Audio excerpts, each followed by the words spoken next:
going to show you some crucial tips on how to get the perfect finish in plastering, and we're going to do it now.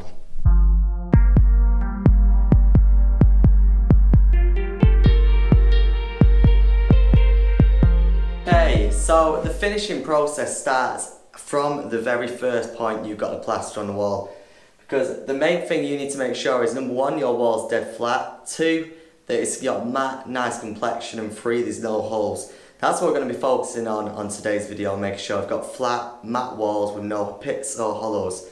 But the first point of contact is to make sure that your first coat is dead flat. So,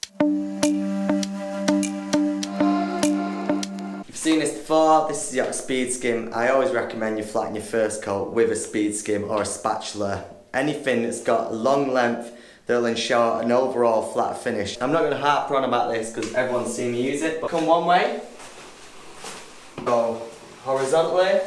Now the big ticket and the big secret is getting dead flat walls, and make sure we go both ways. Getting the bottoms. Let's have a quick look at this. That's had a rapid flatten, and as you can see, there's no ripples. There's maybe a few at the door, I can get that, but there's nothing that's going to shine through on your second coat. Now that is what we're looking for, because when it comes to applying a second coat, we need to make sure that we're going on a flat surface. That is number one, tip one. Now you do the same again, you apply your second coat as you would usually, and then you flatten it again with the speed skim, ready for the next tips on how to start getting a better finish. Okay, there's two things I want to talk about here. I like to flatten my plaster with a trowel immediately after using a speed skim. And that's because the plaster is still wet, it's still got a bit of play, and it's not going to be too rough. So you can start taking them ripples out. Let me show you, let me have a look. You can see it gets it flat, but it does leave a bit of a trail mark, you see?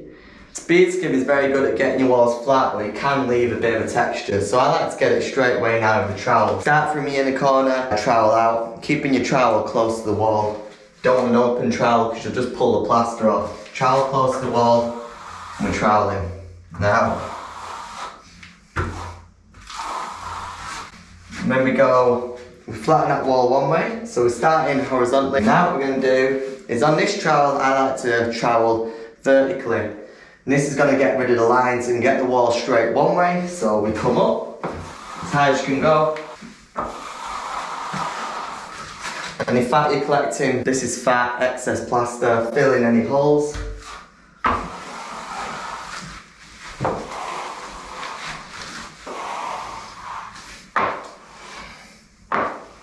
So that's the first flatten with trowel. Next stage, leave that to dry a little bit, and then we're going to do something different on the next trowel.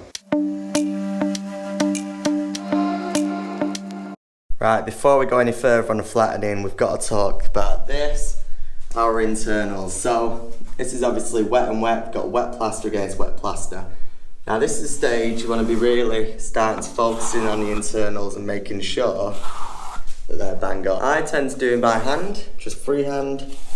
I tend not to use a corner trowel just because I'm used to it. This is the Ragni corner trowel. It's the large one, and this is probably the best corner trowel on the market. I've used a good few of them. This is by far the best. You're going to be using this as the plaster's taken up. So this is the second flatten. You take a little bit of water, put it on the internal. Don't drench it. You don't want too much water, you just want a little bit. Take your corner trowel.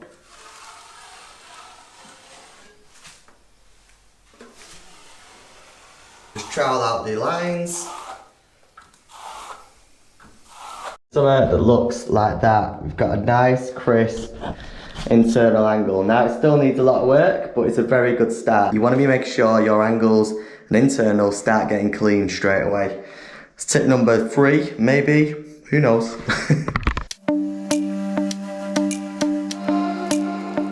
Right, now at this stage the plaster is starting to take up, it's getting firm. So you want to be using a decent water brush, starting from the outer edge.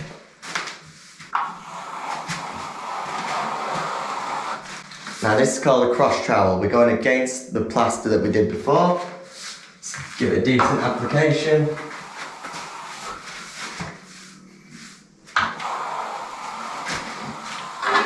I don't loads of water at this point because you don't really want to saturate your walls. It's just about giving it enough moisture you can flatten it. open trowel, not a full open trowel, but slightly open. If you come in at this angle, you might be able to see the trowel.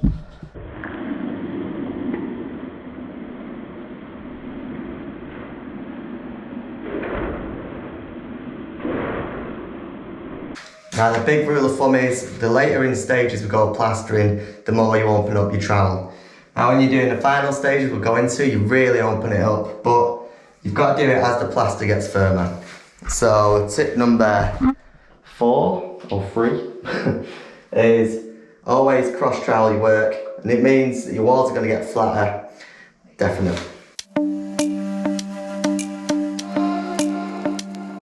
Right, we've got 2 buckets here. We've got a dirty bucket, which is what you're cleaning your tools with, and then this yellow one is the clean water bucket. And this is important because this final stage is probably my favourite part to getting a nice finish in plastering. This is called a wet trowel. Now the idea is simple. We're using a water brush with clean water. That's why I've shown you the 2 buckets there. Make sure you use clean water for this stage. If you use the dirty water, what you've been mixing, cleaning your tools with and that, the dirty water can leave streaks in your plaster. Now it's not much, it won't affect how flat the wall is, but it's just nice when your plaster looks uniform, doesn't it? When it's like one colour, that's what everyone strives for. But the idea is simple. Take your water brush, come all the way across.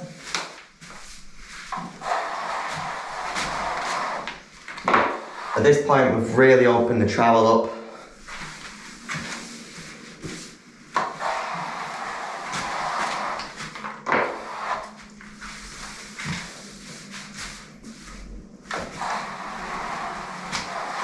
Cross troweling means our wall's going to get flatter and flatter, but at this point of plastering, the wall should be at a point where it's set, so it should be firm, it shouldn't be pulling.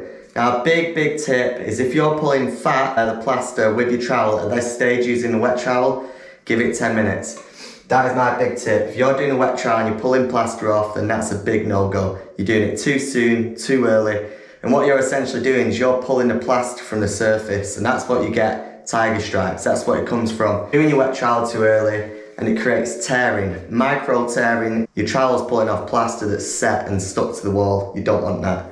So clean water, end to end.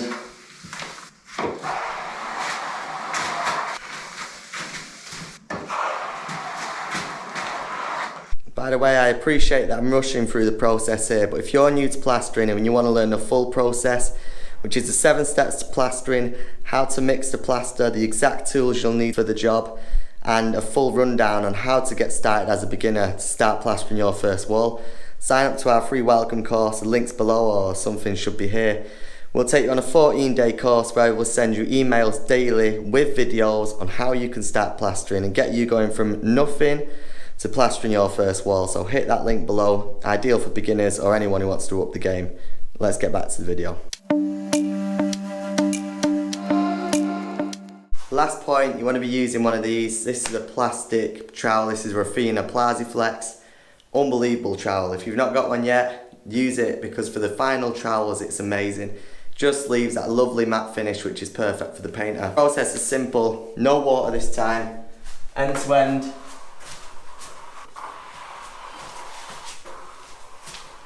And what we're doing is just really polishing that wall up. We're looking from the side, you can see it's not too shiny, it's got a gloss but it's not over the top. That is what we're looking for. You want to be cleaning around your woodwork, just giving it a scrape back any excess plaster. It's not just about the plaster that's to finish, it's about everything afterwards as well, so cleaning up after yourself. Just making sure you're getting any excess off. You just do it with the edge of your trowel, scrape it back, use a bit of water afterwards and you're good to go. So we've got a lovely matte finish, both sides, clean internal. Sorry about the lighting, it's not great. As you can see, it's lovely matte finish. That is the main points on how to get the perfect finish in plastering. If you like this video, please hit the like button, please subscribe to our channel. But if you are new and you're thinking this was a bit of a daze, if you want to watch the full process to plastering, no gaps, where I'll walk you through the whole thing like we did here, but in full detail, and click this video here. and subscribe here. Make sure you watch out, that'll show you everything you need to know, and then you can watch this and get it perfect. Nice one.